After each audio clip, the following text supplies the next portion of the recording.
Heck.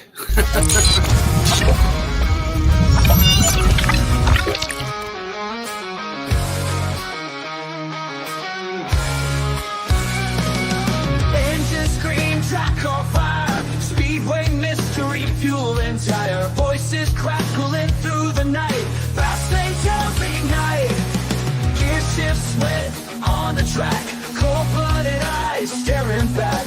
Metals clashing, heartbeat race. Speed and scales in the same space. Stories of speed spinning wild. Fury and cold blood compiled. Revving up, adrenaline high. Fast and fierce, no alibi. Gear shift sweat on the track. Cold-blooded eyes staring back. Metals clashing, heartbeat race. Speed and scales in the same space. Stories of speed spinning wild. Fury. What up, everybody? How's everybody doing tonight? Welcome to Cold Blooded Conversations. This is your host, Wally. How's everybody doing? I'm going to bring up Blaze up here. What's up, Blaze? Hey, why are you bringing me? Hi everyone. Let me turn my camera on. I'm bringing you up tonight just so you can shoot the shit for a little bit. Hey, cool. I was backstage. I was uploading some graphics, a new logo for Wally's channel, and he popped in, and here I am. Hi. Yeah, everybody, this is our boy Blaze that does a lot of our digital pictures and everything else. If you guys haven't noticed by watching the channel and everything else, he's mostly the man behind the magic with our pictures and our intros and everything else. Him and Glick has really busted it out here lately, especially Blaze. My new backdrop that he just did tonight that I've come into magically on the show is freaking sweet. Appreciate it, Bubba. What's up, Benji? It was a surprise. It was Dude, I love it, though. Yeah. Yep. And if anybody wants to see it a little bit more up close, there it is. There you guys go. Get a better look at that and everything else. That is pretty sweet, man. I like it a lot. Hope everybody else does too. Yeah, man, I appreciate that and everything else. And hopefully you've been having a pretty good, decent day today. I mean, I have so far. Other than it's getting late as usual. But yeah, just let everybody know. I'm sorry the show's a little late tonight. I had some family time, so that's a little more important right now, to be honest with you. But I promised everybody I'd do a show tonight anyways, and here we are. Check us out on all our social media platforms, the Nonsensical Network. We're 7 days a week. There's a show pretty much for everybody out there, and also check out Beauty and the Beard for any nonsensical swag, or if you want something of yourself done for yourself, something different and everything else, hit Nikki up on Facebook or Instagram. Lady will hook you up. All right, tonight's show in the description. I'm going to talk about some reptile state laws that I've been following and everything else for certain states, and also supporting usark, which helps us battle some of these laws that the politicians are trying to enforce in certain areas in certain states on us reptile keepers. But it's not just reptile keepers. People don't realize. You go to usark.com and look up at some of the bills that they're fighting throughout all 48 connecting states if they're involved. There's a lot of them that deals with your birds, your mammals, cats, dogs, fish, everything. They're actually out there not only helping battle for our reptile keeping, but they're also battling for your normal everyday house pet. So, I mean, if you guys want to give them a shout out and check them out and everything else, give them some support and just follow up. They got some good information on there. They've been doing a lot. Biggest state that I know of that has one of the most crucial reptile keeping laws is the state of Florida. I follow a lot of YouTube guys out of Florida, and the permits and stuff, the hoops they got to jump through and license they got to get to keep certain reptiles and conservatories that they want to do. So, pretty great book. Nice.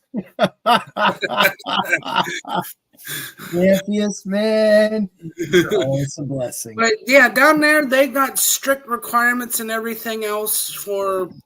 They got different class license. One of the guys I follow, it's Chandler's Wildlife.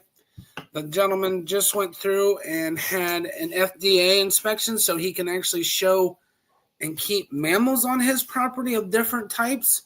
But he has like a class A where he can keep all types of crocodilians, alligators. He's got venomous license. His venomous license kind of pick up back to where last Thursday I was talking about the venomous and stuff. He has to have a facility that is completely basically bulletproof, escape proof, double door entry, and where nothing can get out. And the enclosures have to meet FWC requirements, which is the Florida Fish and Wildlife Commission. So, what's happening? But yeah, he had to go through a lot of them, and it's just one of those deals that a lot of people down there. I'm just throwing him out as an example. So he had to go through stuff. Showed us all I watched the process of all him getting his license and all that stuff, and how he had to have his building set up for the venomous, and it's pretty neat. If you guys ever get a chance, it's called Chandler's Wildlife. It's on YouTube. He is a young interpreter that loves his reptiles and animals, and he's based out of Florida. So, but yeah, they have certain restrictions, back to the laws on a lot of the stuff. Yes, you're right. Wolf enclosures are just as crazy too. But yeah, with the reptiles down there in Florida because of the I have a question for you, Wally. Hit me with it, Bubba. Hit me with it. What's your position on zoos? Ethical, not ethical, room for improvement? There's for zoos, I think they're an amazing. I mean this for all animals, even reptiles. Yeah, for everything. I'll give you my opinion on that, Blaze. Good question, actually. It's my opinion on that. Zoos could be ethical, but my pick on them, I love where you can see exotic animals that you normally can't see in the wild. But the enclosures, their exhibits, that a lot of them, unless you're even at, I've seen videos of the San Diego Zoo. I'm just throwing out names of big zoos and stuff.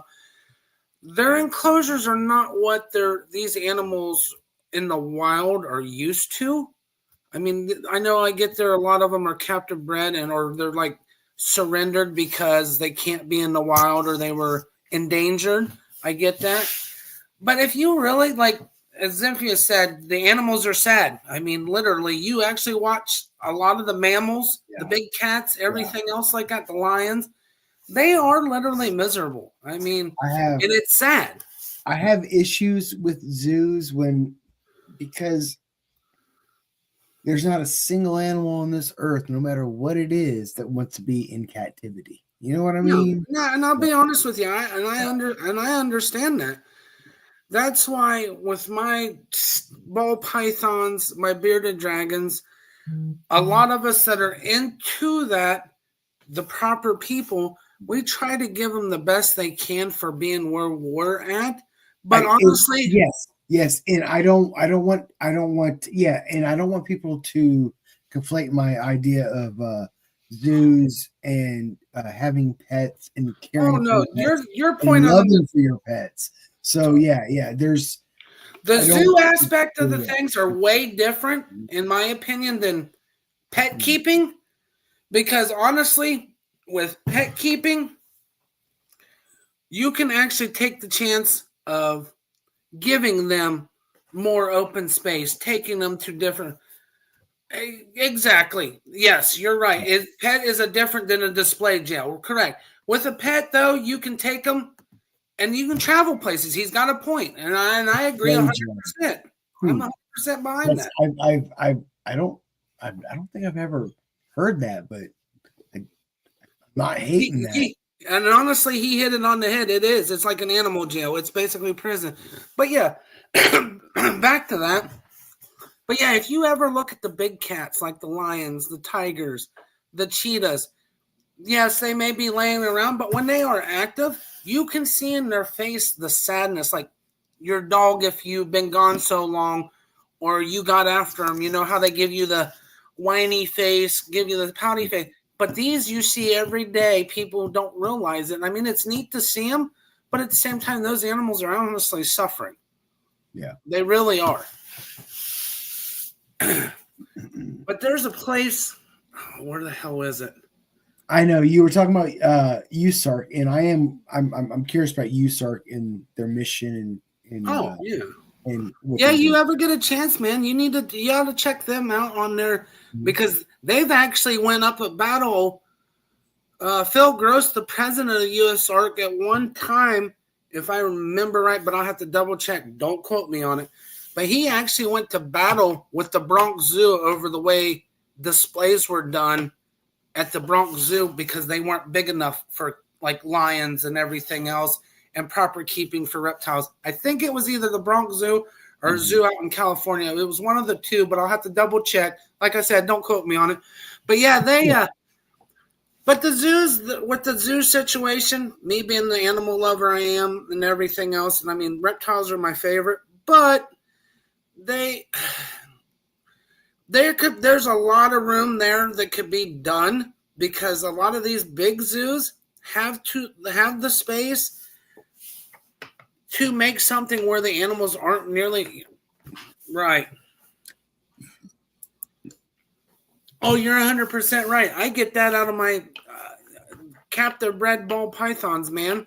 They still have the wild instinct. It don't matter if they were born right inside of an incubator here.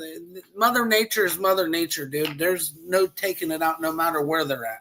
Yeah. Just like us. I mean, but yeah, with the zoos, especially the bigger zoos, big city zoos, they have all this land, but yet they don't utilize it for the animals. They utilize it for people's entertainment, food courts and stuff, when they can actually the Columbus Zoo. I'm going to use my home state zoo, the Columbus Zoo.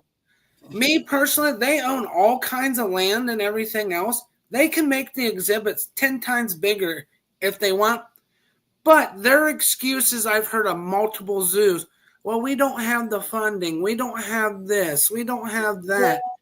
But I get it. But they spend the money properly. Don't worry about the next little kid roller coaster deal. This exhibit over here, say for a white tiger, make it bigger so they're not in basically a 10 by 10. I'm just throwing out there kind of example, but you know, I bigger areas. Yeah, I was stationed in South Dakota at one time, and we went to I think it's Air Forest exhibit or something like that. It's a natural preserve of animals. Really? And you get to drive through. You get to see bears and other animals that they've domesticated within the park in that area. You get to drive through because sometimes when you take animals in from the wild, because we do that because when they get hurt and stuff, they become domesticated in some sense. Right. So sometimes these animals are sent to wild preserves. They can't necessarily survive in the wilderness, yet they're not pretty enough for the zoo. I hate saying that.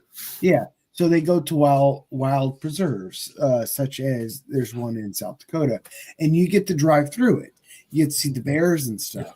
And you're not supposed to, you can stop, take pictures. You're not supposed to feed them and all that. And there's videos of bears climbing into. Oh, yeah. Yeah. But anyway, wild preserves, I think, is a good balance between recovery animals, the wild, and trying to eliminate the abuse and the stigma of bad zoos. Right. So, yeah.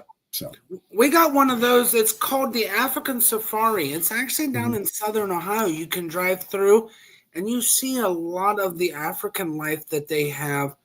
But the thing is, with Ohio, because of our winters and stuff, a lot of them end up in what Zemfa said is the animal jails during the wintertime because they're not used to the cold climates.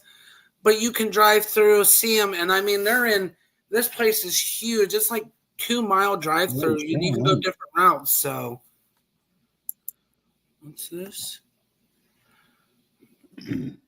Cats share a lot of similarities that they has. Yeah. In a way, they do. But yeah, they're. I mean, they're a little more laxed on things than what zoos are with the captivity ordeal. I mean, it's that, and two, me personally, people that run zoos, or some of them don't really care for the animals. They're just there for the glitz and glamour. They're just the hey, I did something. But there's that few I've met actually at my Columbus Zoo before. You know, they really get into taking care of the animals and everything else. But yeah, they just they don't really give a shit. It's just a camaraderie thing about let me pat myself on the back. They're overeducated and they're not properly educated, which I've brought up on my conversations before.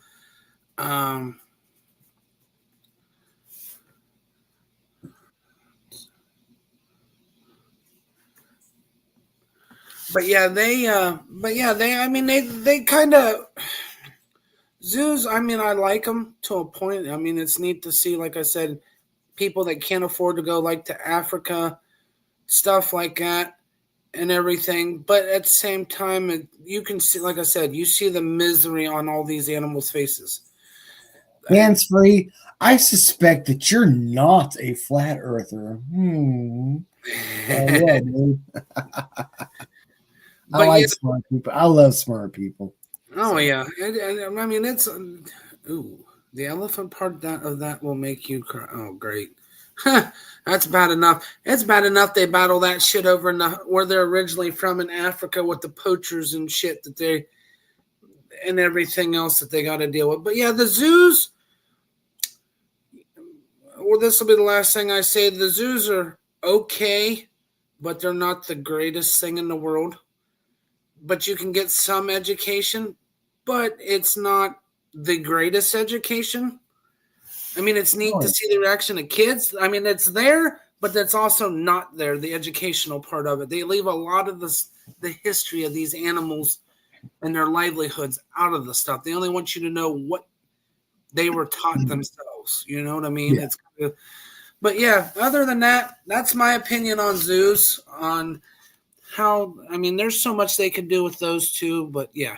We'll leave it at that. I'm sorry. I didn't mean to take you straight off your. No, hey, we're on the animal subjects. Reptiles are part of the zoo. I mean, this is a cold-blooded. It may be a cold-blooded conversation, but if it deals with animals, dude, I'm all about it. And especially what's more cold-blooded than giving the straight-up truth on caring for animals and their place in the world? I agree. Right. Agreed.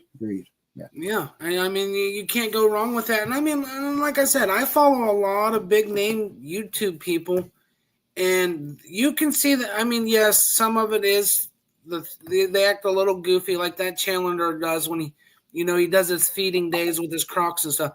But you can really see the passion he has for these animals and stuff. I mean, and there's a lot of them. Then there's some that are back again. They're just clout chasers that, we get views because I just fed a rattlesnake that I have on my YouTube channel just to get views because, it's a live mouse and it got killed. But yet people want to see death like that. And then they get all ass hurt. It's like, no, that's not what it's meant for. Fair enough.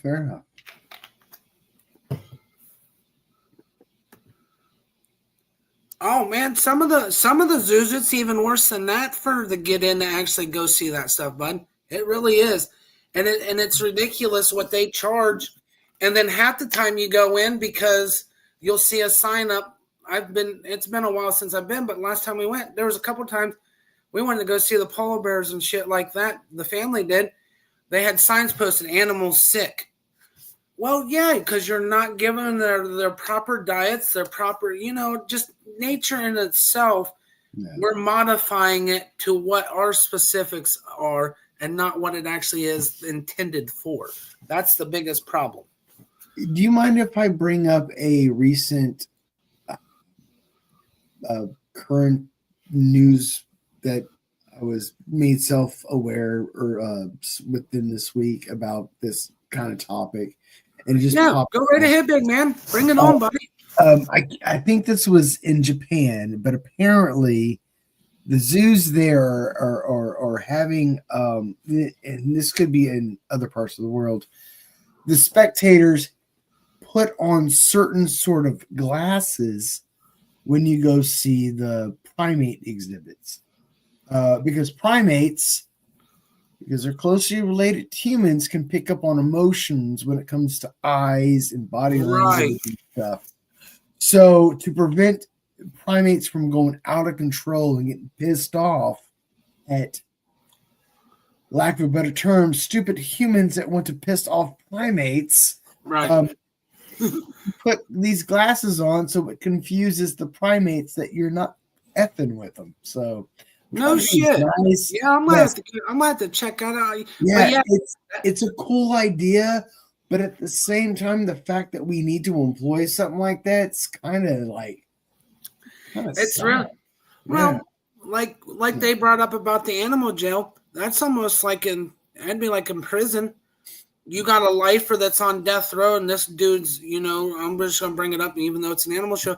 But it's like going to be in the guard, like they say, you keep poking the bear, it's gonna end up biting you in the ass. Well, you're playing with the animal's emotions, especially the way they got. Since you brought up the gorilla exhibit, prime example. That is one of the shittiest exhibits at any fucking zoo I've ever seen videos, pictures of, because you really see the emotions, like you said, of them. And they really do. They show the sadness. I've seen videos and pictures where there's gorillas crying, all because people are being fucking douchebags. Or a little kid, I watched a video a couple weeks ago, little kid's first time ever going to a zoo and putting his hand up, and then actually they showed the silverback gorilla. This was out in California at San Diego Zoo.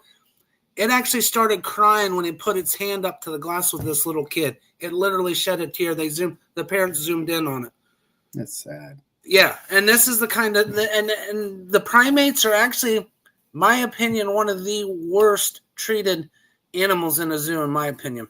Honestly, are hands down. There was so much shit given to the movie Free Willy, but I think they had such a more broad fucking implication of a story that I think we just kind of like forgot and ignored over the years.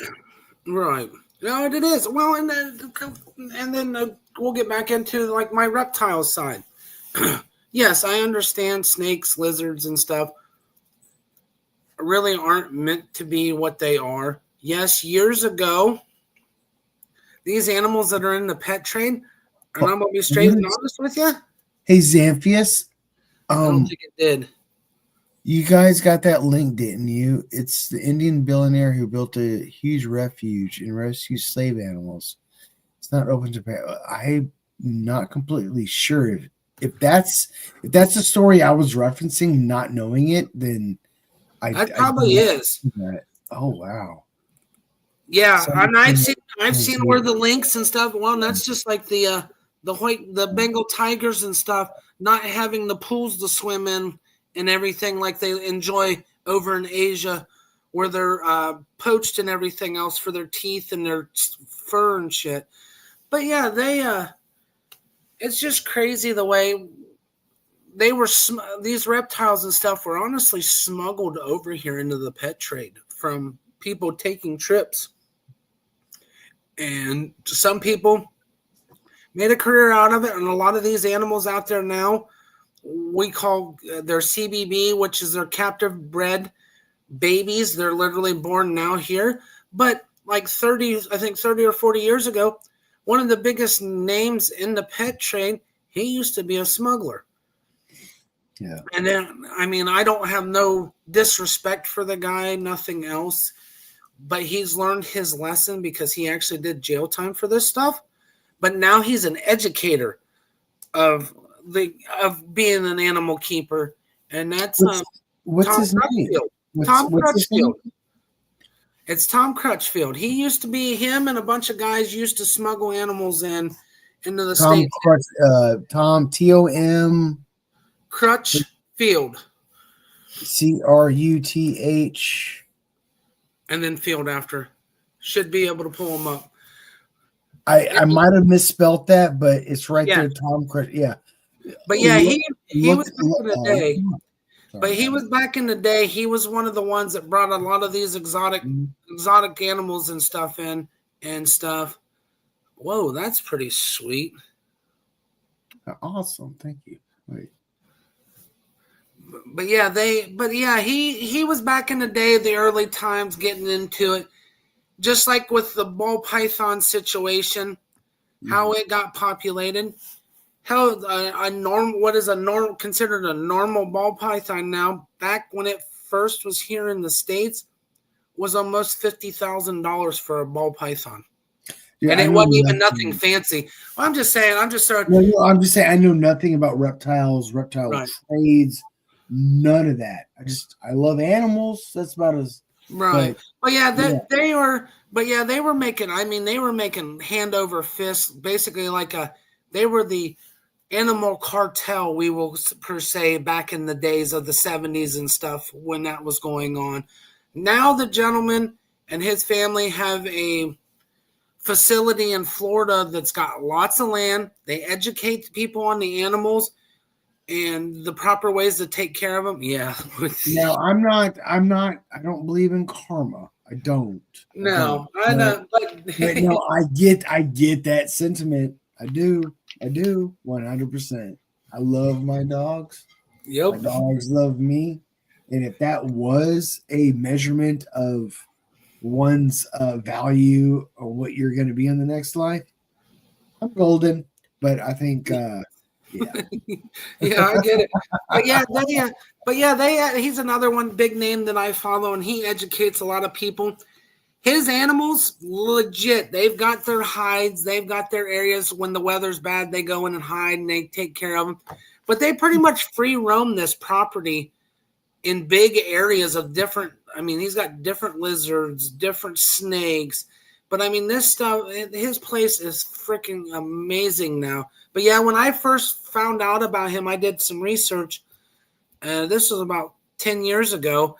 And I didn't realize, I mean, I idolized the guy until I'm like, but I'm not judging him on his past because he showed me the way of correcting your character.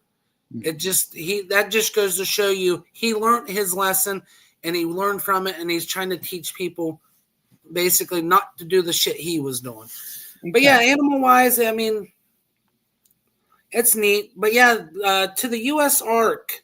It's United States of America Reptile Keepers. It is a huge ordeal in the reptile community. But like I was saying earlier, here lately, a lot of these bills states are passing telling people, you can't keep this animal, you can't keep that animal, or you're only allowed one of these or one of this.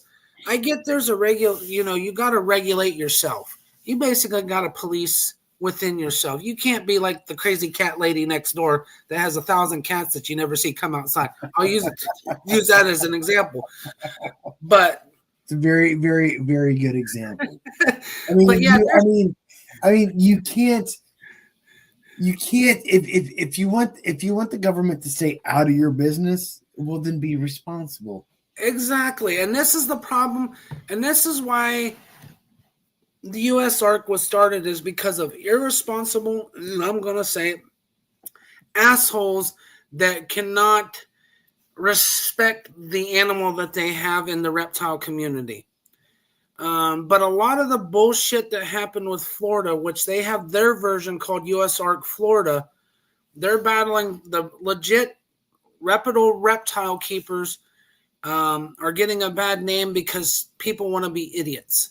And their prime example, there's a bill that just came up recently in the state of South Carolina over keeping venomous. There was a guy, I think it was back in September of last year, makes videos, everything else. He was handling, I believe it was a inland taipan from Australia. Free handling, no hook, no tools, nothing else. What's an inland taipan? It is one of the top 10 most venomous snakes in the world. Their venom is known to kill you within less than 30 minutes if you don't get help for it. It attacks your nervous system, your bloodstream, everything basically in your body, and you will bleed out from every orifice there is possible without being properly treated. Well, this dude was being a dick with a baby, basically got it out, free handling and everything else, got himself fucking bit, made national news with this ordeal and everything, headlines, damn near died from it. But he sees no wrong in free handling snakes like this, and getting bit and damn near dying, and it cost him almost $8 million to save his fucking life. Holy shit. Because of this bite and the special anti-venom that they had to get for him for this shit. So now South Carolina's government is jumping in, and anybody that's an actual responsible keeper that uses your tools, uses your proper equipment, are paying the price because of one dumbass. Go ahead, Blaze. You say this, and all I can think of is I'm a person that likes to go out and explore nature. This summer, I plan on hitting the Appalachians a little bit more in South Carolina. This isn't that far from that. Hang on a minute, man. Go ahead and keep talking to everybody. Yeah, I've been in situations in my life where I've come across rattlers and other different snakes with my travels through the woods. So knowing that when it comes to rescue care or emergency care or urgent care or whatever you want to call it, and when you're out exploring the world, like exploring the world is something that we should do to learn, but at the same time, it's good to know that there are people out there that save these anti-venom kits, that take the time to do this stuff to help when possible. I know it's not 100%. People are still going to die, unfortunately. Right. But it's good to have this stuff on hand.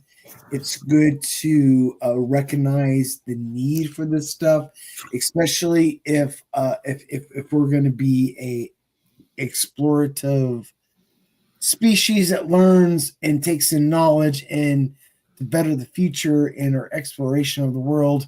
Like these things are important to those things, like anti-venom, knowing the snakes, where to have them, the exploration sites, all that good stuff. It's important. So yeah.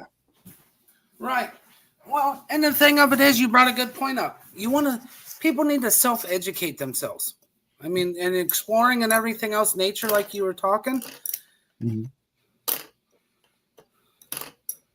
Respect all life. It's human ignorance and ego that makes them think they are superior, and just because they can, they should. Other than personal perspective, what says humans' life is worth more, quote unquote. That's from Zampius.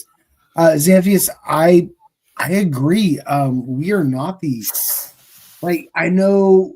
I think what he's pretty much saying is us humans go around thinking we beat our chest. We're the top. Yeah, we're the cream of the crop.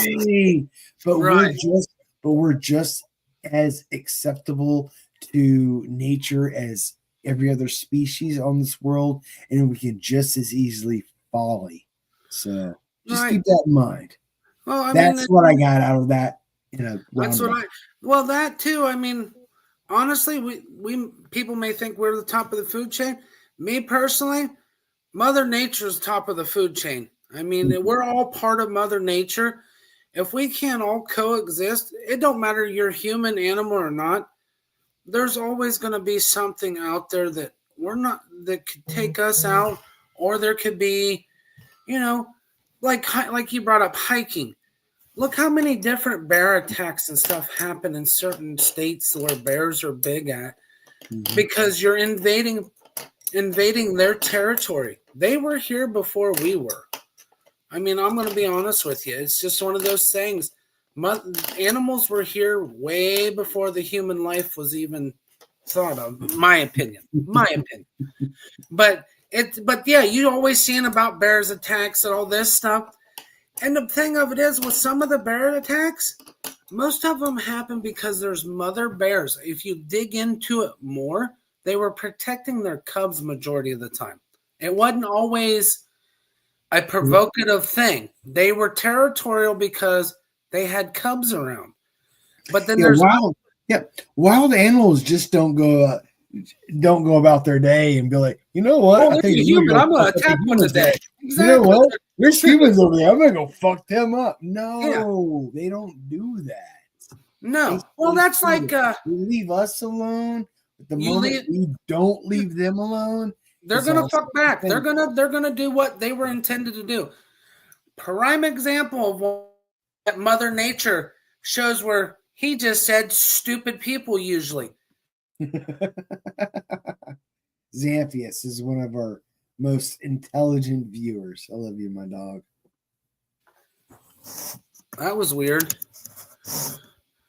But yeah, like the bison situation out at Yellowstone. Guy was being a fucking moron. He's like, oh, I'm going to go up and I'm going to go pet this bison.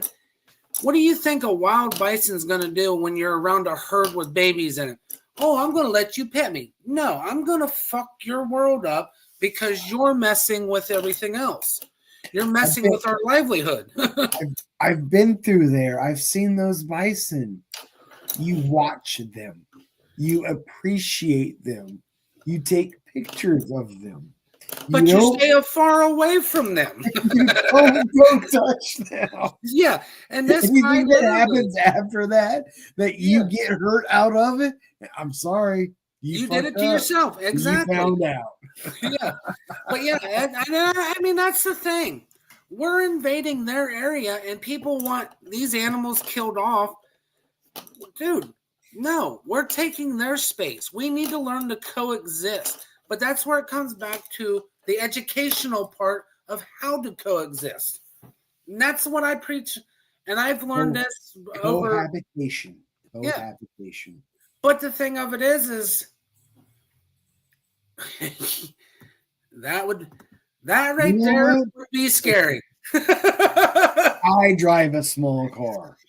And if I drove through the freaking bear reserve in South Dakota and I started fucking with the goddamn bear and he flipped my car, you know what? Nobody but me is responsible for that dumb fuckery. Right. And that's the thing. Mother Nature's there, like you said, to observe from afar. It's not to be out in nature, you walk up and fucking, it's my puppy dog. I'm going to go up and pet the damn thing. I think what some people forget that us humans, we are part of Mother Nature. Yeah. And there is this sense of species essence to want to survive. All species, not just us humans. Nope, everything. Other species out there in the wild, when we go out there and fuck with them, they have no other instinctual fucking reaction but to fuck with us back. And sometimes they're better. They win. They usually win, but they win. But then down the road, because of that fucking with them, those animals eventually lose their lives because they're wild animals. Well, this person got attacked by this bison, which ended up happening. They went out and actually killed the damn bison. Because like one human who will fuck with wild nature, and Yeah. then wild nature will fuck with that human back, kill that human, and then all those other humans will be like, "Oh, I'm petty. I have to go get revenge on wild nature." Right. I And fucked it's with and the her." and that's the part that's it's so Yes. some days it makes me ashamed to be a human being, to be honest with you. Especially when it comes to animals. It just No, you you just have shake your nothing. head like you dumb fuckers. You have nothing to be ashamed of because you understand that as a human, we're just as much as a part of the wild nature Yep. fucking world we live in as any other fucking animal in this But fucking yeah, world. well, I'll go back now to that bill in South Carolina that they're passing. They're trying to get it now. I want to, but yeah, it just brings up. You brought a good point where it went along with this, with the stupidity of humans fucking with nature. Well, with this law that they're doing, they're wanting to get rid of any reptile. Period, not just the venomous snakes, exotic. Like your exotic animals. They're wanting to ban them, not even give them a chance. The people that's reputable breeders, reputable animal keepers, Yeah. take care of them properly. They want a complete statewide ban on this stuff. So I don't. First of all, I don't know how to answer this question without getting political. I'm sorry. I'm sorry, Wally. I don't want to get political in your show. Bring it, man, because it's the sad part of it is political because It the is political. the government literally stuck their nose in instead of letting the policing action amongst the reptile keepers handle the situation. They're trying to change laws to where it suits them and not the actual people. Well, So hit me with it, man. Bring it on, Bubba. considering that it was a spontaneous thing that I'm up here tonight, and this is a political discussion now because this is about a political bill. Politicians, lend me your ears, and turn off your bias. Not all humans are the same. Some of us are stupid, and we don't understand how to properly care for animals and coexist with things.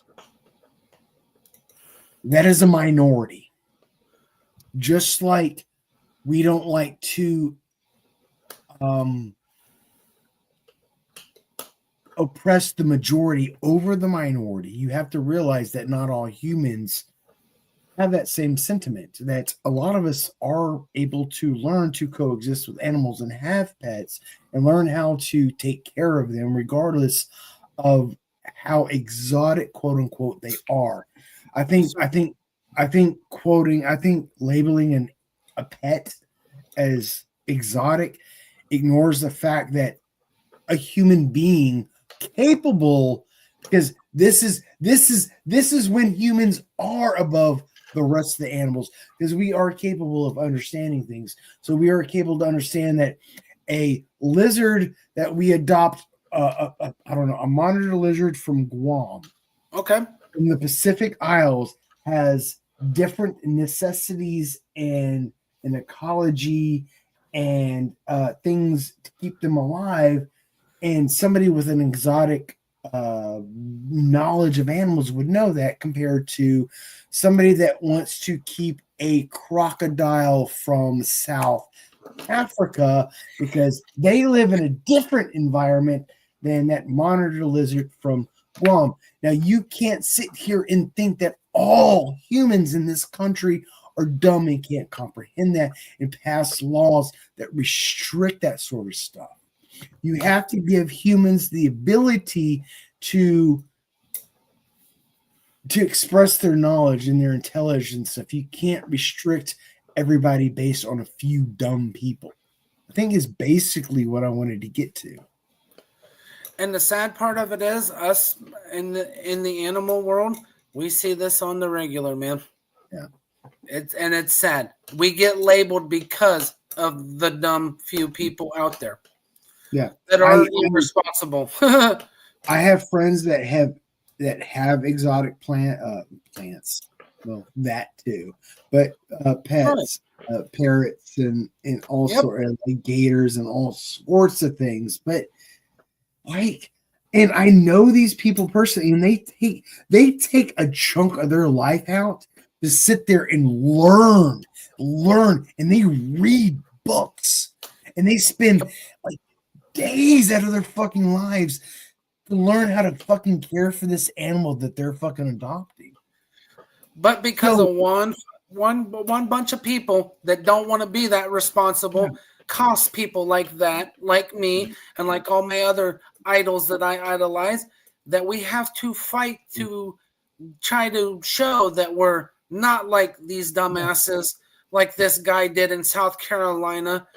And then the other thing with bringing up this guy too, he has been the only one that's been reported in South Carolina also to have a king cobra escape from his facility because he didn't properly have it put up or in a building that was properly done. So, I mean, if with the policing within our communities of the animal community, just like car communities, everything else, but in the animal community, we need to establish a guideline of the proper techniques, if you're going to keep this stuff as pets or as a business, the proper guidelines, the proper education, it's there at our fingertips more now. Joe Exotic, that's a totally different situation with that. Okay, so I don't know. Okay, so I don't know much about this world, but I do know enough that guy die.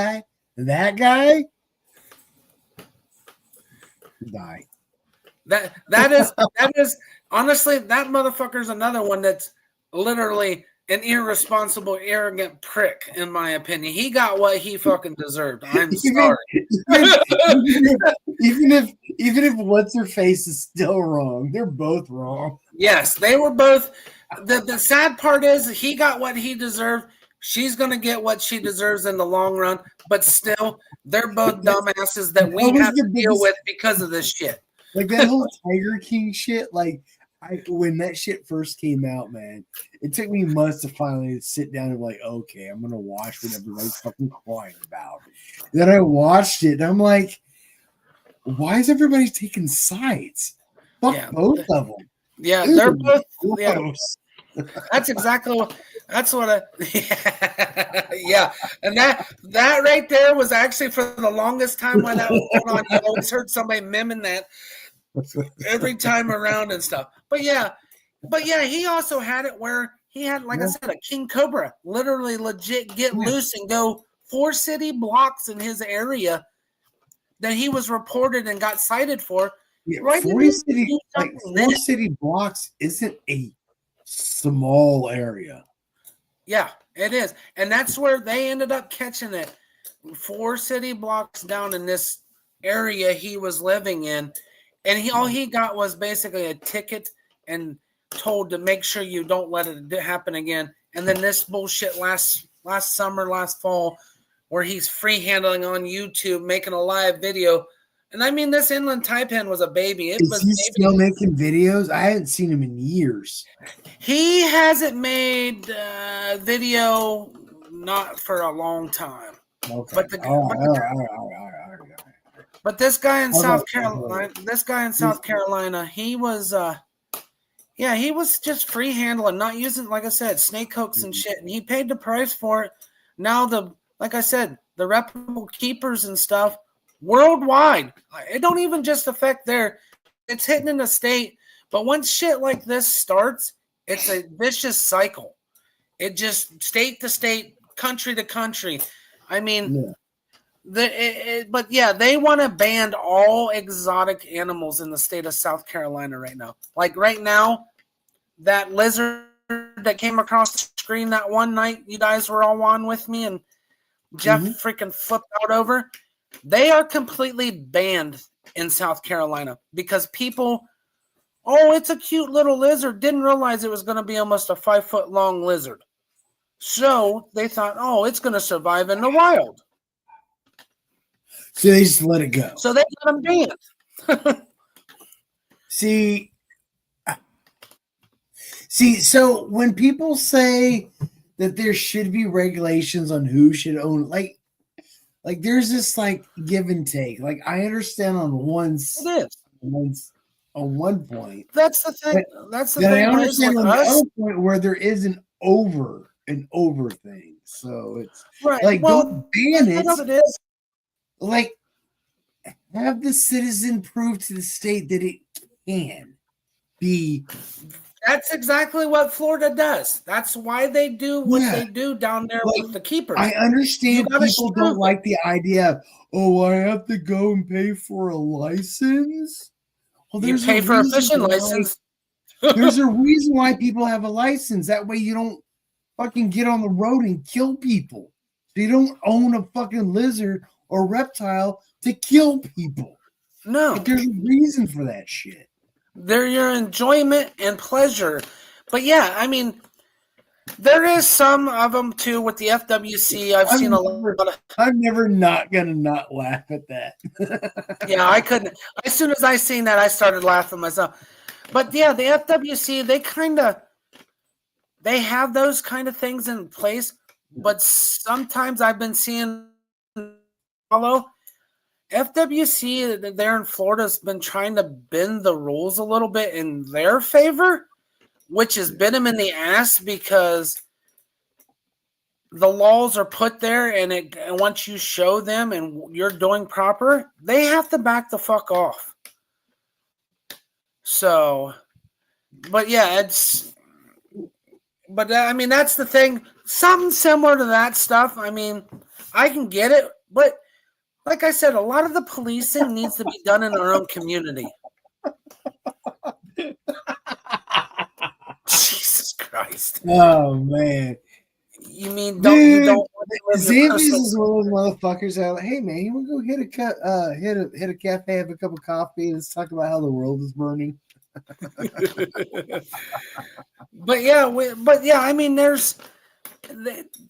we try to govern in our own community as a group of proper capers, like I was saying, but it's hard to do it when it's affecting more than just in my area or this area. It's a countrywide thing that we have to unite together, and I mean, you said it it's one of yourself. those deals. You said it yourself. You try to govern. You try to govern within. You try to self-govern within your own industry, Right? and I think that is a very, very important thing that needs to be stressed. I think that is very important because we have government coming in and making these absurd freaking rules that you can sit there as somebody that's been in the industry and be like, wait, like I understand the intent, but that doesn't actually fix the problem. Mm-mm.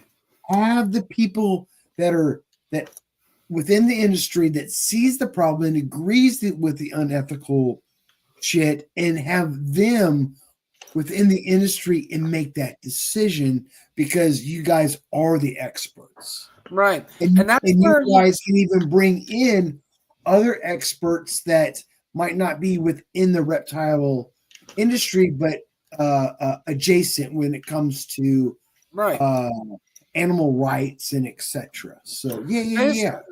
Basically, it's one of those deals. That's why usark was brought about. It's basically we're governing inside of ourselves, but they do our legal battles.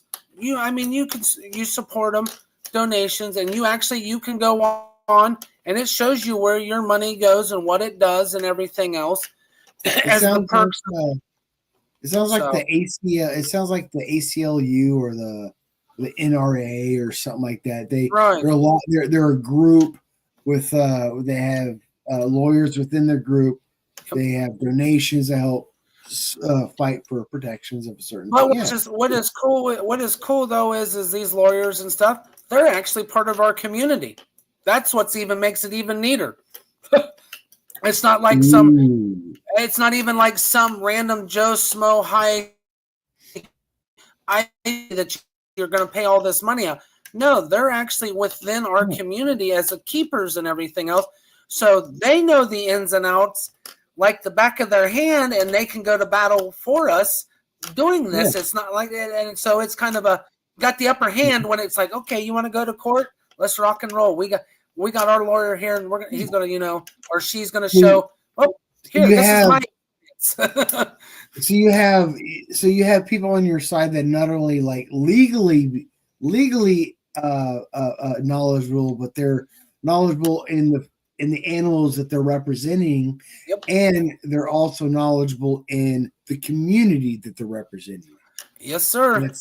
That's awesome, and that's a rare thing. that's an amazing thing, if you ask me.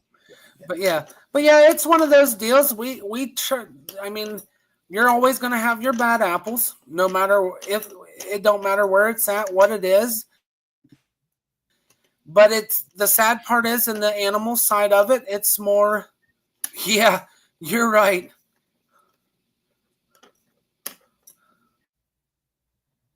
Nah.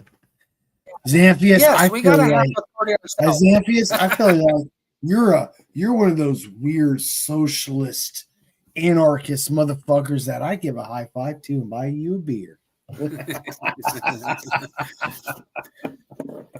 But yeah, I mean it's one of those deals, and it just sucks that we got to deal with it. But it's also tying in everybody that keeps animals, like I said, birds, fish, everything else. That they're throwing it in along with the reptile bills and stuff. There was one town here in Ohio. USARK went and actually came to Ohio and shut down the bill that this town was trying to do, where you can only keep one domesticated cat, one domesticated dog, and that was all you were allowed as a pet. Xanthius, like I agree. When I started to go for my bachelor's, I had the same sort of fucking experiences. Like these laws are subjective on their face as is. Like these laws are based off subjective morals and opinions and yada yada yada. So I mean, there might be a little bit of conventional wisdom in there, maybe a little bit of objectable facts when it comes to some of these laws when they're being debated, but overall they are subjective when it comes to the laws. Unfortunately, it's just the way it is. And Xanthius has a very, very, very good point. Yeah. When we're told that your opinion is wrong, when in the juxtaposition of it, like an opinion is what it is. It's subjective. Right. If you want to ask somebody's opinion, and I use that loosely, on their on a certain matter, if they give you more than opinion, they give you objectable fact, then you have to ignore the idea that you even asked for opinion, because their mind was already made up by the time exactly. Yeah. The stupid law interpretation, and that depends on the interpreters. Exactly. Basically, where we're heading with that, yes, and it's the truth. So it really is. Oh God, like you can. Oh, opinions. Opinions is one of those things I like to fuck with, because that word itself can also incorporate the idea of facts. Like I can have the opinion that 1 + 1 is 2, and it's also factual that 1 + 1 is 2 as well. But anyway, that's a whole David Hume discussion that we're not here for. So, right. Anyway. Well, and I mean, the thing with the opinions is too, if you, like you said, you give the facts about something, you basically, when you give somebody facts with your opinion, like I tell people, you want to learn more about it, go look it up. If you don't believe what I'm saying or telling you, I'm not going to feed you a line of shit when it comes to this stuff, because I go and look up a lot of stuff that I don't understand, especially still. Every day you're learning something new in this community. It don't matter. You think you're the most educated person. I've seen some of the biggest names in the game. They're still learning new tricks and new ways to make things better. And they've been doing it 30, 40 fucking years. And they're still learning new stuff because somebody said, hey, why don't you try this once, or go look this up and see if this will help with this situation. Oh my God, dude, you're killing me tonight, man. You keep it up. But no, but yeah, I mean, they're learning. But then you got, like, you right back to where we're at again. The uneducated that are willing to get educated, they just think. And what don't help matters in this situation too is these fucking big corporate pet stores. They don't help nothing because all they care about is the high mighty dollar from selling this fucking animal. They don't give you the proper tools, the proper education to take care of these animals, and they don't tell you, you buy a freaking Burmese python when it's only this big, then they're going to tell you it's going to be a 14, 15 foot long snake in 10 years because you weren't properly educated or took the time to learn this shit because, we were told by this person this is what it is because we're a big corporate pet chain. I hate them to an extent, to the point that it drives me nuts. But not for you, man. That's like me going to I love the idea that I can go to a dispensary and buy weed, but right, there's that big butt in there. There's a big that's that big butt. But yeah, I mean, they just don't give the proper. They don't give you nothing to learn. They don't tell you to point you in the proper direction because all they see, that $50 freaking animal, that's $50 our store just made. Who cares what the animal is? They're just like zoos with the way they take care of them because they're just the zoos are a permanent, like, quick sell. Pet stores, corporate chain pet stores, they're a fucking joke. I've actually have a corporate pet store here in my town. Pisses me off to the point I walk in there because my local hobby store that's privately owned and they're properly educated run out of supplies that I have to go up there and get them. Every time I walk by there, any of their animal shit, their fish, their snakes, their lizards, whatever they have, birds, I get so pissed because these animals are not set up like you would have them if you were properly educated. This is what corporate tells us to do. Well, I guess I can wait until my store gets back in supply. I've walked out multiple times because of that. It just pisses me off. Exactly. You're right. They are. They're just merchandise like going to any store, buying clothes, buying food. And it sucks. Zampian said it when I said the Walmart effect. They're merchandise. Yeah. He's right. Yes, they are. And that's so sad because and it's sad it's that way. That should not be merchandise. That should not be merchandise. No. And the sad part is, Blaze, to hit the soft subject with you and me both, because we're both dog lovers, pet stores that sell dogs, they're just merchandise and they're nothing like with them. I've never got a dog from. I'm so mixed on this. So my dogs has never come from a pet store. It's been a local person every time. All my dogs are usually rescues. But at the same time, I don't like to say don't adopt dogs and cats and animals from pet stores because they need homes too. They don't need to waste away in pet stores. No. But there's this like fuckery about. Right. Like we don't want to see pets in pet stores suffer. So we want to adopt them, but we don't want to adopt them because we don't want pet stores to think that it's okay for that to keep happening. But and then they end up in shelters. I know, it's just like, grrr. Oh yeah, it's a double-edged sword with that shit, man. It really is. It's a pet adoption paradox. Yeah. But yeah, I mean that's the thing. That's why when I eventually get time to set up, and when I talk to the manager of this store that's locally owned, I'm actually going to do a tour and video it, and I'll post it up. I'm going to try to go live, actually, on this channel one of these days. I mean, it may be mid-afternoon. If you want to do something like that and record, and then we can upload it after editing or something, you can do it live. That's fine. But keep in mind when go to the area before check Right. your Wi-Fi connection. Check on any connection that if you can go live and it will stream fine, do it. If not, go ahead and just do a Recording. record, Right. edits, and Yep. I'm gonna do my homework before I go in, but I want to get a time. I'd like to get a time set up because when I do this, Good idea. Great. besides doing it for this network, I'm gonna throw it on my YouTube channel that I do, and so people that can get that too. But I want to show what the local what.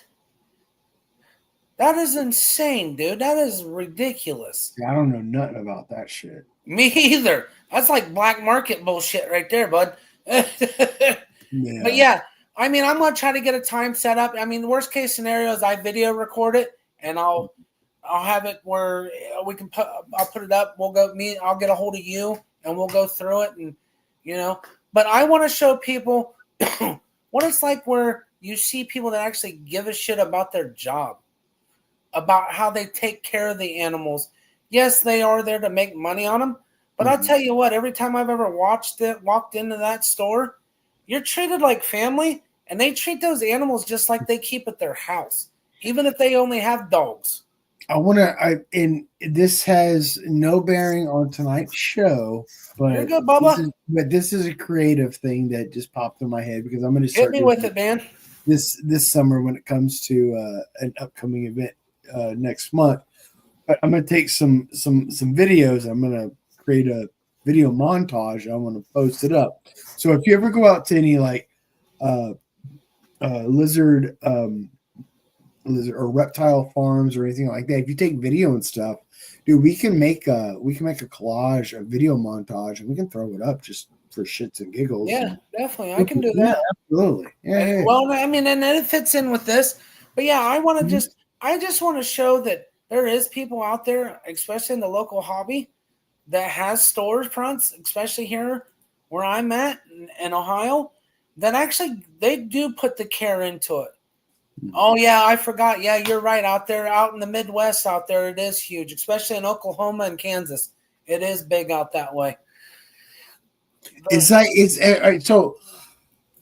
I hear stories of human trafficking, but I mean, the only time I hear about animal trafficking is usually in movies and stuff. I don't usually take it to heart too much, but is that really a huge thing? Is that like a Is it like a huge thing that it's there, but because it's animals, it's not really looked at too much, or it's exactly what you just said. Because it's an animal, they really don't give two shits about a lot of it. The biggest black market situation that they deal with is actually in the Asian countries, man, and over in Africa with the, but mostly in Asia, especially with reptiles. Man, there is so much that has been exposed on YouTube that people's actually been shot at, everything else for exposing these black market areas. And it's crazy. But yes, animals are the least concern of the black market other than within our community, basically. It's another one of those that comes, oh, this is a black market animal. Oh, no, we can't do that, Okay. But it happens. I mean, it's one of those deals. People deal with it. So usark is all right. So usark is just reptiles, or is it all animals? Or as of right now, it is the reptile area. Okay. But a lot of their battles that they've been going to these certain states, especially major laws, when you look up some of the laws, there's also, like I said, included your birds, your fish. Like New York, they went to battle for back in November. They wanted to get away with where people couldn't even have fish, transportation of fish. You couldn't even sell them within the state of Yes, sir. Wow. But that was also a reptile part of the reptile bill that they were pushing. Well, usark went in, even with the fish keepers that have legit fish keeping businesses and stuff like that. They went to battle right side by side with them, and it got shut down. But yeah, some of these bills include but the reptile part is the main topic of the Gotcha. bills. Yeah, yeah, yeah. But yeah, That's but they go through. that's their primary focus, Yeah, but they but they they also team help with up the with other side. other. Yeah. Okay, gotcha. Okay. Yep. Cool. But yeah, it's usark.com. And then also like I said, USARK Florida, which is their own deal down in Florida and stuff, but they do help each other throughout everything to help with the reptile community. I mean, everybody screams fucking the other animal places, oh, you shouldn't wear fur, but they're actually one of the worst people out there in the world, the PETA or whatever the hell it is. They really don't give a shit. They're clout chasers. I've done my research on these other organizations that they say they care for the animals. They're just a bunch of fucking clout chasers that take people's money. I've done homework on them, and yeah, they're a joke. I've really dug deep into them, and it's like, yeah, I'm not supporting nothing. Everywhere here, there are breeders. Hollywood buys them. Yeah, you're right, man. You guys are for the tigers, cats, and everything because they don't have exotic laws as we call them where everything else is, and so yes, they're very lax. So I can see the idea. Okay, so this is kind of where I'm split, and I don't want to take up too much time, but you're good, Bubba. I can see there is a reasonable expectation to have breeders and pet owners their rights to be acknowledged. I see that there is what Xanthius just brought up with Hollywood. Yeah, when it comes to movies and stuff, there is a place for exotic animals, and I think that is something that should be taken into consideration when it comes to exotic animal trade, when it comes to upkeep and the care of them, with healthcare too for animals. Yep. I mean, Honestly, yes, you're right. that's important too. So I think there's a good argument for all of this, and I never really thought about the impacts, but until Xanthius brought up the Hollywood, because that is another aspect in this whole idea of exotic animals, not just reptiles, but as a whole. Everything. Yeah. And the sad part is, Really, you look at a lot of the big. So there isn't really legal, quote unquote, legal breeders. No, there's not. They're basically what Right, he's so talking about. I want to say this as the network's socialist lefty fucking hippie motherfucker. Hit us. I love me a good motherfucking burger. Fuck PETA. Anyway, go ahead. But yeah, they're no, a lot of them.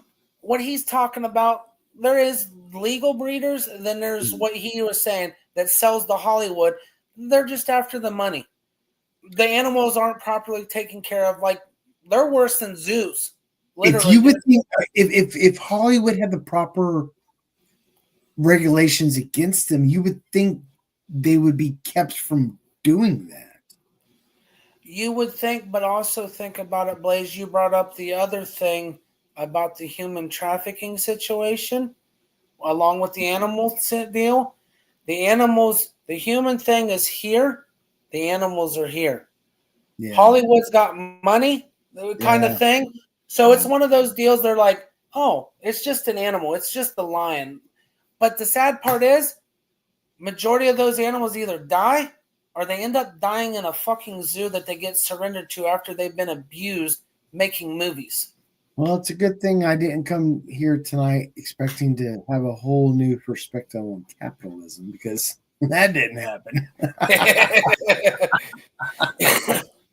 Because I think the trafficking of any sort of lives, human, animals, anything is horrid. Well, yeah. Well, and I mean, and he just brought up here about they train them and stuff. Yes, they treat them like family. But the bad part is, man, I've seen some behind the scenes of older, like with the chimpanzees and stuff that were raised that way. Mm-hmm. Hollywood, eventually what happened was these people that trained these animals end up having to give up their rights for training because we brought an expert in where the animals get neglected and abused. Now, if they get to stay with these animals while they're training for Hollywood, kick ass, man, because you know they're going to get treated right. But 3/4 of that ordeal is those animals fucking suffer, and it pisses me off big time. If anybody, if this is a message to anybody out there, if anybody tells you that I treat you like family, don't don't think that's like a good thing, because family beat each other too. I'm just saying. Parents will beat the shit out of their kids and their family too. You brought up a good prime example right there. Besides Hollywood, the circuses are just as fucking bad, man. Look at what happened to the Ringling brother. I need to take a break real quick. I'll be right You're back. good. But yeah, you brought up you brought up a good point. Yeah, the circuses are just as bad as the zoos and shit, man. Those animals travel in what I call dog crates just to put on and make money for people.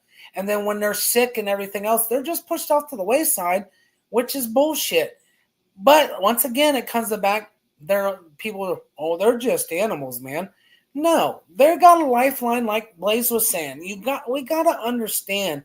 And people just doesn't want to understand and get educated properly about this stuff. I mean, that's just the biggest deal. Like I said, I'm still learning a lot of shit. There's shit I didn't know about certain things. I've changed the way I've done stuff.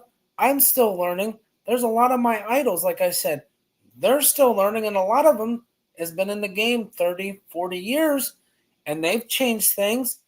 But it's just shit just irritates me. And I have watched that documentary on that circus animals, just to answer your question, man. That I didn't even make it 20 minutes into it, and I had to turn it off. I never finished it because it irritated the hell out of me. But yeah, just people out there, I mean, if you don't want to listen to what I have to say, it's my opinion on things. And like I said, the way social media, the way the internet is, there's plenty of access besides your public libraries and books. There's plenty of access on the internet to get educated on this stuff, on the animals, everything else. I mean, I love my reptiles to death and everything. I try to give them the best life that I can. It's not for everybody.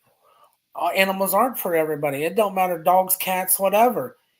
Some people are just pretty much pieces of shit. They just have it because they can say they have it, and I see it all the time. They get the animals and bottle raise them, but after a few years they are gone, and who knows after that. I grew up raising animals on a farm in the Ozarks, but not right. Dude, I've been on the farm life side too, buddy. I mean, I've bottle fed calves, I've bottle fed pigs, horses. I've done it all on the farm side with my friends and their families. I know what it's like to do that. But yeah, you're right. Once they're gone, you don't know what happens no more, man. You don't know. You may think they're going to a good home or good situation. Maybe years down the road, you find out that they actually ended up going to somebody that didn't give two shits about them. I mean, and then that's out of our hands. But at the same time, I have been looking too, and I'm going to throw it out here.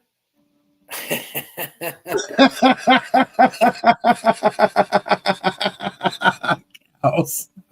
Yes, cows they can be some of the dumbest animals on the farm, dude. They really apparently some people in India think they're fucking gods. Oh yeah, but no, I've actually been looking and doing my research I'm actually wanting to open a reptile style store, but also I want to do an educational aspect. I've been doing research and stuff here the last couple years, and I've got the ball kind of rolling. The only situation is funding right at the moment. It's a little tight, but I want to be able to educate people on stuff that they fear, they don't understand. Give kids, try to bring new blood into the hobbies area. You can do that right here. You can educate us all. Yeah. But I mean, this is my platform right now to try to educate people, like Blaze was saying. But I would like to be able to eventually one day, before I see the dark side of the no more sun, when I'm belly up, but I want to be able to educate and bring new blood, get the children involved, get kids involved into it where they understand things that their parents may not explain to them. Maybe even educate the parents on stuff. I mean, I don't expect you to like jump right in and go by, I'll throw it out there again, like a Burmese python or a, but just understand their nature, understand their livelihood, why we keep them. Just like people want to, certain people educate you on why they keep tigers or why they keep this, why they do that. I mean, it's just there. Just got to open your eyes, open your heart, open your main thing is open your damn mind to learning shit, not just be stuck in one dimensional basically. Expand your horizon. And like I was saying earlier, it's really literally at your freaking fingertips to open your mind on everything there is. It just takes that little bit of time. Learn some Google foo. Yes. And this is awesome right here too. Just because I don't want to raise them doesn't mean I don't want to know. Right. You don't have to raise them. Just get yourself some new education. Learn something different. It's basically what it is. Sometimes I just want to know because if I'm walking down the street one day and I see somebody treating something that I think might be questionable, well, you can call their asses out on it. Exactly. Right. But I mean, that's familiar with things. You don't have to be a master on everything. No. Be a jack on trades on some. Jack. Yeah, but I mean, that's just the thing. It's just like I said. The main thing is keep an open mind. That's all you got to do. And this world is, like I said, is so one-dimensional. People only see tunnel vision. They only see what they're shown, what they've been taught, everything else. A lot of people don't want to take that tunnel away. I mean, I'm still doing it. I mean, we don't get an owner's manual, too, as prime example. We have kids. You don't get an owner's manual with that shit when you have a baby.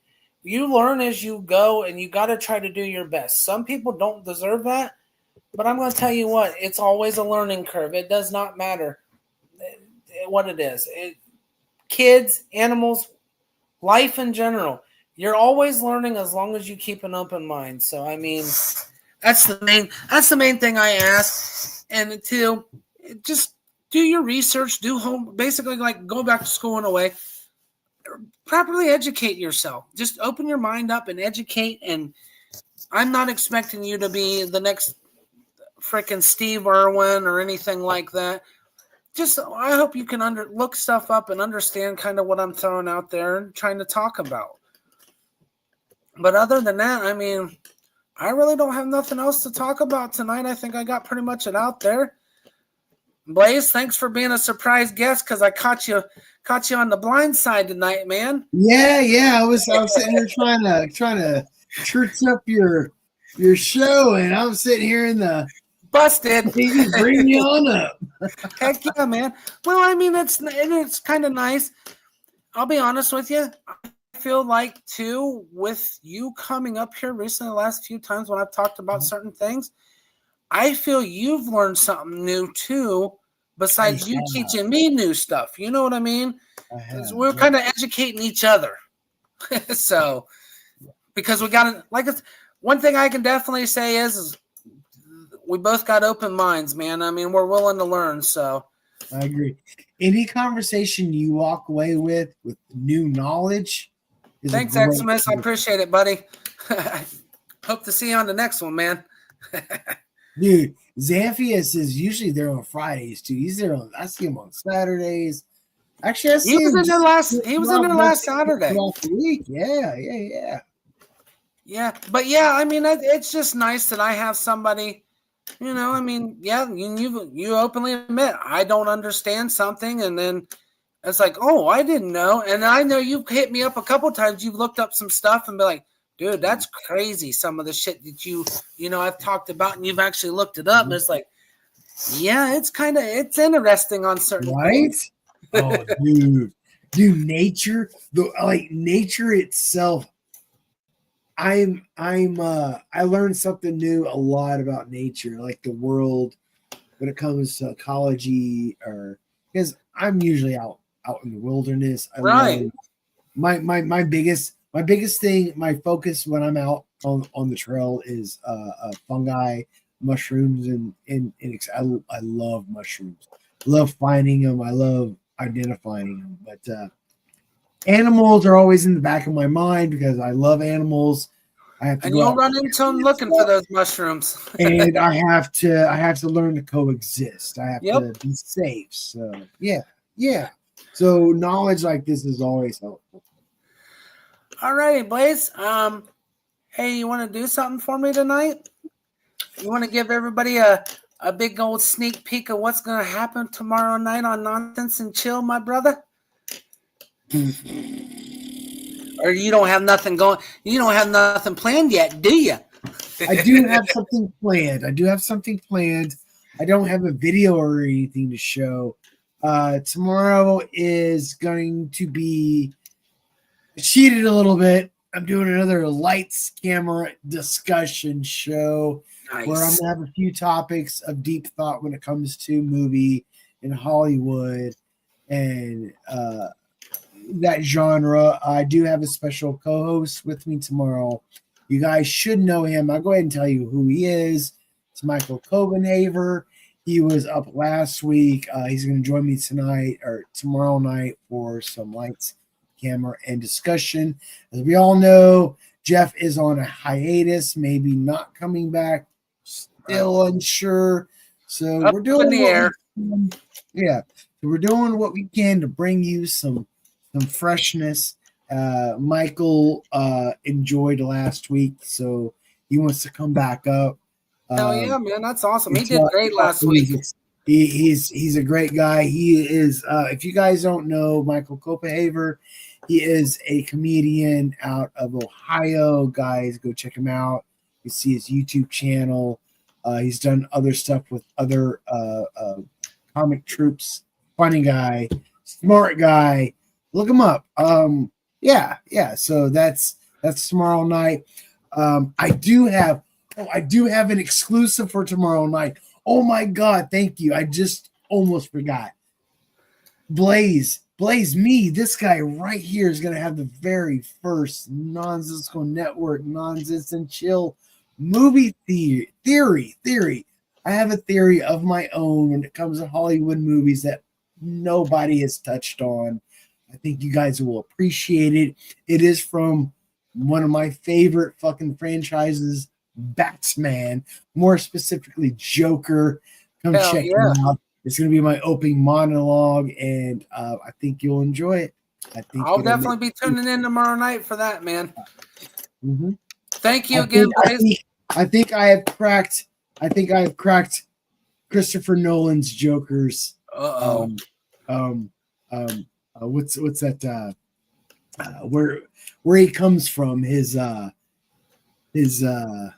origin story. Yes, he nice. played save it for tomorrow. I'm getting excited. I'm getting so excited because during that movie, fucking Heath Ledger jokes around all these different stories, but I think I have it pegged down. I think I have it. You heard my dude Blaze here. Tune in tomorrow night, 8 o'clock tomorrow night. Yes. 8 o'clock tomorrow night for Nonsense and Chill. You guys tune in tomorrow night and catch my boy Blaze with Michael on the show as a guest tomorrow night. You guys won't be disappointed. I promise you that. And like I said, once again, thank you, Blaze, and everything else, dude, for coming up tonight and stuff. And sharing your opinions and giving me a little more education on your side of things that you know. Mm-hmm. Like I said at the beginning of the show, we're 7 days a week. We're Sunday through Saturday. Like I said, tomorrow night, we just said Nonsense and Chill with Blaze. Come in, check it out, and everything else. Like I said, you guys won't be disappointed. And this Saturday, we have Cash's Cornerback, where Daddy Glick and his son Cash talk a little bit of WWE wrestling. You guys tune into that on Saturdays. It's usually around 1 o'clock here on the network. If you like wrestling, I usually pop in because I'm a huge wrestling fan and shoot the shit with the boys. You guys check it out.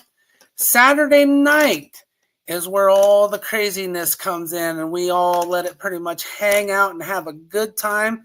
And it's an open panel. Anybody you want to jump in, and if you can't handle our craziness, you better not step up to the plate then. It's nonsensical nonsense. It is the granddaddy of the channel and everything else. It's our main stable. Like I said, if you want to jump in on the panel with us and hang out with the craziness, Saturday night will be your night to show up. Sundays, Glick, Rick, and our famous every now and then other co-host Derek, when he's not making music and everything else, comes on the show and talks unnecessary roughness. It's an all sports show on Sundays. Monday night, I'm your host for Speedway Stories. I talk everything motorsports. I'm trying to work on getting another guest coming up, and maybe I'm going to get a hold of Benji and see what he's been up to and have him come on and fill me in on some formula racing, motorsports, and other stuff for Monday night. Tuesday night is our music night with Glick's House of Music. Glick usually has some local artists from all over the country on there and everything else come in and listen to his guests and him and stuff, and usually jam out. Like this past Tuesday, they had Glick's Blaze and Chill listening to music and stuff and different things, talking all kinds of music last Tuesday. But and then Wednesday night is What the Fuck News. It's things in the news that make you go, what the fuck, and blows your mind, to be honest with you. Glick does that, and occasionally Blaze will usually jumps in with him on that here lately, since we're on the hiatus of Jeff right now. We don't know what's going on. So Blaze has been kind of filling in when he can with that situation. And we're back here Thursday night with my show, Cold Blooded Conversations. That, and I'm working on a guest for next Thursday again. He was, if I can get a hold of him, he was on here previously, Mr. Steve Nelson of Area Reptiles. If he's paying attention, I'm going to try to get a hold of him. He just went to a big reptile breeders expo in Tinley Park in Illinois. I'm going to try to have him come on here and give you folks what his experience was going to one of the biggest shows in the country. And that's everything for tonight, guys. Thank you for all tuning in. Man, you guys killed it in the chat tonight and everything else. I appreciate it. I'm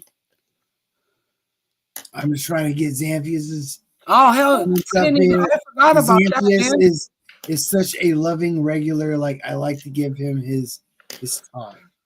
Heck yeah, buddy. Yeah, I'll have to check that race out and everything else, because I know we got one coming up at Atomic here soon, too, for the late model race coming up, I think, next weekend. It's a big, like, 25,000 to win race. Some of my former idols are going to be racing that I grew up turning wrenches on their cars and learned in their garage with their dads and their grandpas when we were younger kids. So, but yeah, thank you guys again for tuning in tonight. Like I said, everything was opinion, and I looked most of my stuff up, trying to give you guys facts where you can understand on this show of the, like I said, the cold-blooded side. But also, I like to talk animals, period. It don't matter if it's cats, dogs, tigers, lions, and bears, oh my. So, thank you for tuning in tonight and everything else. Everybody have a good night. Hopefully you tune in tomorrow night for Nonsense and Chill. You guys take it easy. Bye.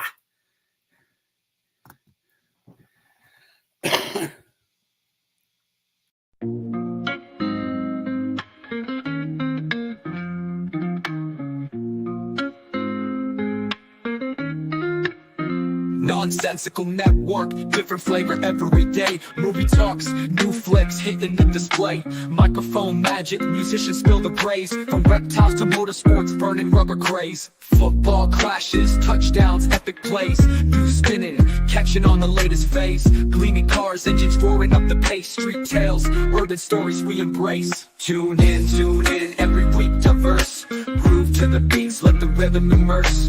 Lyrics flowing, ciphers full of verse. Nonsensical network, feel the universe. Interviews buzzing, stars in the circuit, worlds of tapestry, pieces we interpret. Hip-hop to rap, the flow never stagnant. Reptilian tales, nature's arrangement. Cars with muscle, engines with might. Motorsports roaring, speed in the night. Discussions heated, always a delight. Network of nonsense, but the vibe's just right. Tune in, wait for that beat. Flow so seamless, feeling so sweet.